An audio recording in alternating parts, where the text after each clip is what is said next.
అమీన్పూర్ పెద్ద చెరువుని పరిశీలించారు హైడ్రా కమిషనర్ ఏవి రంగనాథ్. చెరువు తూములు మూసివేయడంతో ఎగువన ఉన్న తమ నివాసాలు మునిగిపోయాయని కాలనీవాసులు ఫిర్యాదు చేశారు. నిపుణుల కమిటీ వేసి నివేదిక తెప్పించుకుని ప్రభుత్వానికి సమర్పిస్తామన్నారు హైడ్రా కమిషనర్. 3 నెలల్లో సమస్య పరిష్కరిస్తామని హామీ ఇచ్చారు. అమీన్పూర్లో మున్సిపాలిటీ పరిధిలో కొన్ని మాకు వచ్చినటువంటి నిర్దిష్టమైన కంప్లైంట్స్ మీద మేము ఇక్కడికి రావడం జరిగింది. సో మా టీంతో పాటు ఇతర విభాగాలు అంటే ఇరిగేషను ఇంకా ఇతర డిపార్ట్మెంట్స్ వాళ్ళని కూడా మేము ఈ విజిట్లో వాళ్ళని కూడా భాగస్వాములు చేసి మేము ఇక్కడ ఫీల్డ్ ఎంక్వైరీ కోసం రావడం జరిగింది. సో దాంట్లో ప్రధానంగా ఈ అమీన్పూర్ పెద్ద చెరువు దాని యొక్క ఎక్సిడెంట్ గురించి కూడా అక్కడ స్థానికంగా చాలామంది వాళ్ళ కంప్లైంట్స్ ఉన్నాయి.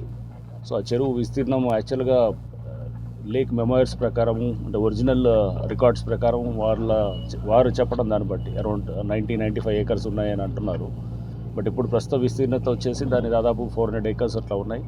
సో దాంట్లో అక్కడ కొంత ఏది వేర్లు అంటే అలుగులు మూసివేయటం లేదా స్లూయిజ్లు మూసివేయటం ఇవన్నీ దానివల్ల ఆ చెరువు విస్తీర్ణత పెరిగి చాలామంది లేఅవుట్స్ వేలాది మంది వాళ్ళ యొక్క లేఅవుట్ ఏదైతే ప్లాట్లు ఉన్నాయో అవన్నీ కూడా అవి మునిగిపోయినాయి అనేది వాళ్ళ కంప్లైంట్. సో దాని మీద తప్పకుండా మేము ఒక టెక్నికల్ బృందాన్ని కూడా దాన్ని ఎంక్వైరీ చేసి తర్వాత ప్రభుత్వంతో డిస్కస్ చేసి దాని మీద డెఫినెట్గా ఒక నిర్దిష్ట టైం లోపల మేము బహుశా ఒక 2-3 మంత్స్ లోపల దాన్ని ఖచ్చితంగా దాని మీద ఏదో ఒక రిజల్ట్ తోటి వస్తాము. అండ్ సెకండ్ ఇష్యూ వచ్చేసి తర్వాత ఇక్కడ చూసింది మన ఇక్కడ పద్మావతి కాలనీ లేఅవుట్ వారికి సంబంధించిన ఇష్యూ.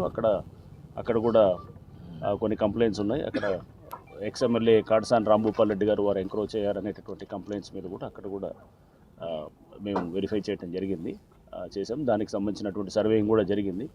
సో దాని మీద కూడా మేము డెఫినెట్గా అంటే లేఅవుట్లో ఉన్నటువంటి రోడ్స్ లేకపోతే అక్కడ పార్కులు అండ్ అట్లానే అక్కడ ఇంకొక కాలనీ ఇది మన వెంకటరమణ కాలనీ కూడా వారు కూడా పార్కు ఆక్రమించారని చెప్పారు. సో దాన్ని కూడా మేము డెఫినెట్గా దాన్ని ఎంక్వైరీ చేసి ఇదే కనుక ఒకవేళ ఆక్రమితం అయి ఉంటే కనుక దాని మీద డెఫినెట్గా చట్టపరంగా హైడ్రా యాక్షన్ ఖచ్చితంగా ఉంటుంది. అండ్ నెక్స్ట్ తర్వాత కూడా ఇక్కడ షమ్మునికుంట దగ్గర కూడా వెళ్ళటం జరిగింది. అక్కడ కూడా ఆల్రెడీ ఎన్జిటీలో నేషనల్ గ్రీన్ ట్రిబ్యునల్లో కూడా కేసెస్ నడుస్తున్నాయి.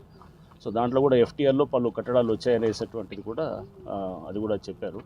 సో దాన్ని కూడా మేము చూస్తాము. సో అక్కడ టౌన్ ప్లానింగ్ వారు చెప్పడం దాన్ని బట్టి చాలా స్ట్రక్చర్స్ వచ్చాయి. ఒకవైపు చెరువుని అంటే 2 విధాలుగా చెరువుని డివైడ్ చేశారు. షమ్మునికుంటని మధ్యలో రోడ్డు వేసి ఒకవైపు బండ్తోటి దాన్ని కొంత లిమిట్ చేయగలిగారు, కానీ ఇంకోవైపు పూర్తిగా ఆక్రమితం అవుతూనే ఉంది. సో దాన్ని కూడా మేము డీటెయిల్గా స్టడీ చేసి త్వరలో దాని మీద కూడా డెఫినెట్గా యాక్షన్ ఉంటుంది. అండ్ 4వది ఈరోజు ఇక్కడ ఈ లేఅవుట్ ఈ పర్టికులర్ పద్మావతి కాలనీ ఇది వెంకటరమణ కాలనీ లేఅవుట్ రైట్. సరే, ఇందాక నేను చెప్పింది హెచ్ఎంటీ కాలనీ లేఅవుట్ అక్కడ పార్క్ అనేది రైట్. ఇది వెంకటరమణ కాలనీ లేఅవుట్ దీనికి సంబంధించింది కూడా వీళ్ళు కూడా కంప్లైంట్స్ ఉన్నాయి.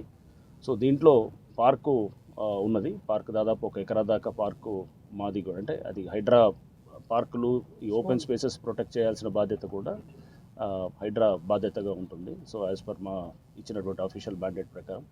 సో దీంట్లో కూడా దాదాపు కొన్ని నెలలుగా ఇక్కడ మేము హైడ్రా కూడా ఇన్వాల్వ్ అయినారు. అండ్ ఇక్కడ గోల్డెన్ కీ వెంచర్స్ అనేవారు వాళ్ళు మా పార్కును ఓపెన్ స్పేసెస్ ఆక్యుపై చేశారనేటటువంటిది మా కంటెన్షన్ కూడా ఉండింది. సో దాని మీద కూడా సర్వేయింగ్ కూడా జరిగింది. October 16th, November 5th కూడా సర్వేలు చేసిన తర్వాత we are waiting for the survey report. High court కూడా సర్వే చేసిన తర్వాత ఏదైతే కనుక దాన్ని కరెక్ట్గా డిమార్కేట్ చేసిన తర్వాత ల్యాండ్స్ దాన్ని బట్టి ఫర్దర్గా మీరు చర్యలు తీసుకోవచ్చని కూడా చెప్పడం జరిగింది. సో ఇది కనుక రేపు పార్కు అండ్ ఎట్లని ఓపెన్ స్పేసెస్ లేఅవుట్ అనేటటువంటిది నిర్ధారణ అయితే కనుక సర్వేలో డెఫినెట్గా చట్టపరంగా మేము యాక్షన్ తీసుకోవడం జరుగుతుంది. యాక్షన్ తీసుకొని మా పార్కుని మళ్ళీ రికవరీ చేసేదానికి కూడా మా వైపు హైడ్రా వైపు నుంచి కూడా మేము తప్పకుండా పూర్తి చర్యలు తీసుకుంటాం.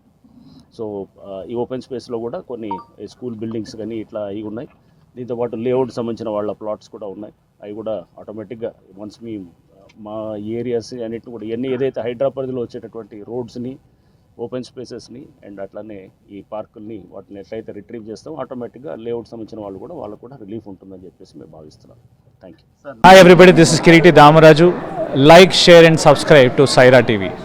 ఓ సైరా